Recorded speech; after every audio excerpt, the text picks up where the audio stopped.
দর্শক, এদিকে নির্বাচনের সার্বিক পরিস্থিতি জানাতে এই মুহূর্তে নারায়ণগঞ্জের বন্দর থেকে সরাসরি আমাদের সাথে যুক্ত আছেন সাজিদ হোসেন সজিদ। সজিদ, কেরানীগঞ্জ নির্বাচনের বর্তমান পরিস্থিতি কেমন দেখছেন? সকাল থেকে ভোটারদের উপস্থিতি কেমন দেখছেন? সজিদ, আপনি আমাকে নিশ্চয়ই শুনতে পাচ্ছেন? জি, যেমনটি বলছিলাম, সকাল থেকে কিন্তু ভারী বৃষ্টি হওয়ার পর কিন্তু সূর্যের দেখা কিন্তু তেমন না মিললেও ভোটার উপস্থিতি কিন্তু রয়েছে কম। বিভিন্ন কেন্দ্রে নারায়ণগঞ্জ বন্দর যে উপজেলা নির্বাচন রয়েছে, ষষ্ঠবারের মতো কিন্তু নারায়ণগঞ্জ বিভিন্ন প্রায় 142টি উপজেলা কিন্তু নির্বাচন হচ্ছে। তার মধ্যে নারায়ণগঞ্জ বন্দর উপজেলায় কিন্তু ষষ্ঠবারের মতো উপজেলা নির্বাচন হচ্ছে। এই বন্দর উপজেলায় মোট 5টি ইউনিয়নের মোট 54টি কিন্তু কেন্দ্র রয়েছে। তার মধ্যে 357টি ভোট কেন্দ্রে কিন্তু সকাল থেকে কিন্তু ভোট গ্রহণ চলছে। আজ 8 মে সকাল 8টা থেকে কিন্তু ভোট গ্রহণ কার্যক্রম শুরু হয়েছে। এই ভোট গ্রহণ কিন্তু চলবে আগামী বিকেল 4টা পর্যন্ত। তো আমরা সকাল থেকে বিভিন্ন বন্দরের বিভিন্ন কেন্দ্রগুলোতে ঘুরে দেখেছি, সেখানে ভোটার উপস্থিতি কিছুটা কম রয়েছে। বেলা বাড়ার সাথে সাথে কিন্তু ভোটার উপস্থিতি বাড়ছে। নারায়ণগঞ্জে যে বন্দর উপজেলা রয়েছে, এখানে মোট ভোটার সংখ্যা রয়েছে প্রায় 1,31,534 জন ভোটার রয়েছে। তারা আসলে সবাই একযোগে আজ 8 মে বন্দর উপজেলায় 5টি ইউনিয়নের মধ্যে প্রায় 10 জন প্রার্থী রয়েছে। তাদের পছন্দের প্রার্থীকে কিন্তু তারা ভোট দিবে। ভোট দেওয়ার বেলা বাড়ার সাথে সাথে কিন্তু ভোটার উপস্থিতি আমরা কিন্তু চোখে পড়ার মতো দেখছি। বিভিন্ন কেন্দ্রগুলো ঘুরেছি, এখন পর্যন্ত কিন্তু কোনো বড় ধরনের কোনো সহিংসতার ঘটনা ঘটেনি। তো এই মুহূর্তে আমরা একটু কথা বলতে চাই। এখানে নারায়ণগঞ্জ বন্দর উপজেলার চেয়ারম্যান 4জন চেয়ারম্যান পদপ্রার্থী রয়েছে। তার মধ্যে চিংড়ি প্রতীক নিয়ে লড়ছেন আতাউর রহমান মুকুল। আমরা এখন একটু তার সাথে কথা বলবো যে সকাল থেকে আমরা বিভিন্ন কেন্দ্রগুলোতে ঘুরেছি। আপনার এবারের ষষ্ঠবারের মতো নির্বাচন বন্দর উপজেলা নির্বাচনটা আসলে কেমন চলছে, আপনি কেমন দেখছেন? নির্বাচনের পরিবেশ খুব ভালো, কিন্তু কয়েকটা সেন্টারে যেমন কলাগাছিতে দলের চেয়ারম্যানের লোকজন ডিস্টার্ব করতেছে এবং রশিদ সাহেবের নিজেও কিছু ক্যাডারবানি ছাত্রলীগের পোলাপান নিয়ে এই কুশিয়ারা সেন্টারে বোম ফুটাইছে। তারপরে কলাবাগান 1 নম্বর সেন্টার বন্দর ইউনিয়ন, সেখানেও তারা অনেক লোক জমায়েত করছে অঘটন ঘটানোর জন্য এবং আমার লোকজনকে তারাই দিছে। আর নাসিম হোসেন স্কুলে আমার এই নাস্তা দেওয়ার জন্য ঢুকছিল, এই দেওয়ার জন্য তারা খাবার শুধু চিন্তা করে নিয়ে গেছে এবং আমার বড় ভাইকেও মারছে, আরও অনেক লোকজনকে মারছে।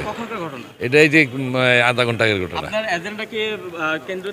এজেন্ডা ঠিক আছে, ভিতর ঢুকতে পারে না, পুলিশ সেইভাবে ব্যবস্থা দিচ্ছে, কিন্তু বাইরে তো আমার লোকজনকে যাতে ভোট কেউ দিতে জানাইতে পারে সেই ব্যবস্থা করতেছে তারা। হ্যাঁ, ভোটারদেরকে আতঙ্ক করে যাতে ভোটার উপস্থিত না হয় সেই ব্যবস্থা করতেছে তারা। আমি যে সুষ্ঠু নির্বাচন এবং যাতে ভোটাররা ভোট দিতে পারে সেই ব্যবস্থা চাই। হ্যাঁ, আমি সবাইকে যে আপনার সামনে দেখলেন যে আমি রিটার্নিং কর্মকর্তা জানালাম, ওসি সাহেবকে জানালাম, তারা তাৎক্ষণিক ব্যবস্থা নিচ্ছে। তারা এডিশনাল এসপিকে বলছে অ্যাকশনে যাওয়ার জন্য। আপনি বিজয়ের প্রতি কতটা আশাবাদী? আমি 100% আশাবাদী আল্লাহর রহমতে। নির্বাচন কি সুষ্ঠু হবে? নির্বাচন এই পর্যন্ত সুষ্ঠু হচ্ছে। ভোটাররা কি ভোট দিতে পারছে? ভোটাররাও ভোট দিতে পারছে, কোনো সমস্যা নেই, কিন্তু ওই যে আমার স্লিপ দেখলেই ওই যে অন্য প্রার্থীর এরা আমার স্লিপটা ছিঁড়ে দেয়, এই ঢুকতে দেয় না। তো দেখলেন যে আমরা এই মুহূর্তে রয়েছে মদনপুর রহমানিয়া উচ্চ বিদ্যালয়। এখানে মোট ভোটার রয়েছে প্রায় 7,000-এর কাছাকাছি। সেখানে নারী পুরুষ মিলিয়ে যারা ভোটার রয়েছে তারা কিন্তু সকাল থেকে কিন্তু এখানে আসছে ভোট দিতে।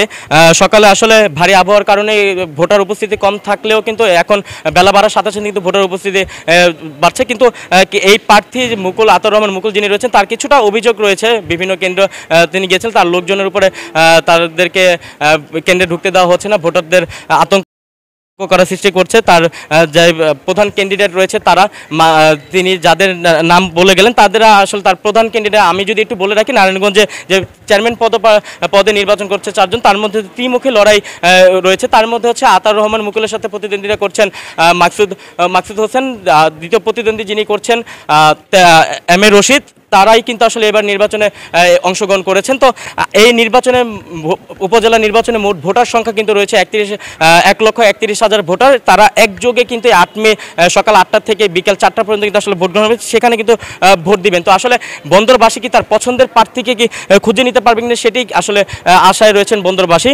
তো এই পর্যন্ত আমরা বড় ধরনের কোনো ঘটনা দেখতে পারিনি। কিছুক্ষণ আগে আমরা পুলিশ সুপারের সাথে কথা বললাম, তিনি আমাদেরকে একটি বিষয় জানিলেন যে তার এখানে প্রায় তারা 500 পুলিশ সদস্য মোতায়েন করেছেন, সাথে আনসার বাহিনী থেকে শুরু করে র্যাব, বিজিবি, ডিবি পুলিশ থেকে শুরু করে সকল ধরনের আইন শৃঙ্খলা বাহিনী কিন্তু বিভিন্ন কেন্দ্রে কিন্তু মোতায়েন করা হয়েছে। তা যদি কোনো ধরনের বড় ধরনের কোনো বিশৃঙ্খলা ঘটনা ঘটে তারা কিন্তু আইনানুগ ব্যবস্থা নেবে আমাদেরকে জানিয়েছেন। আমরা রিটার্নিং কর্মকর্তা যিনি রয়েছেন তার সাথে আমরা কথা বললাম, তাকে যারা অভিযোগ করছে সেই অভিযোগের প্রেক্ষিতে কিন্তু তিনি সাথে সাথে ব্যবস্থা নেওয়ার চেষ্টা করছেন। তো এই ছিল আমার কাছে নারায়ণগঞ্জ মদনপুরের রহমানিয়া উচ্চ বিদ্যালয় থেকে সর্বশেষ। সজিত, আপনাকে অসংখ্য ধন্যবাদ। আপনি সেখানে থাকুন, আমরা পরবর্তীতে সার্বিক পরিস্থিতি জানতে আবার আপনার সাথে যুক্ত হব। দর্শক, নির্বাচনের সার্বিক পরিস্থিতি জানাতে এতক্ষণ আমার সাথে যুক্ত ছিলেন নারায়ণগঞ্জের বন্দর থেকে সাজিদ হোসেন সজিদ।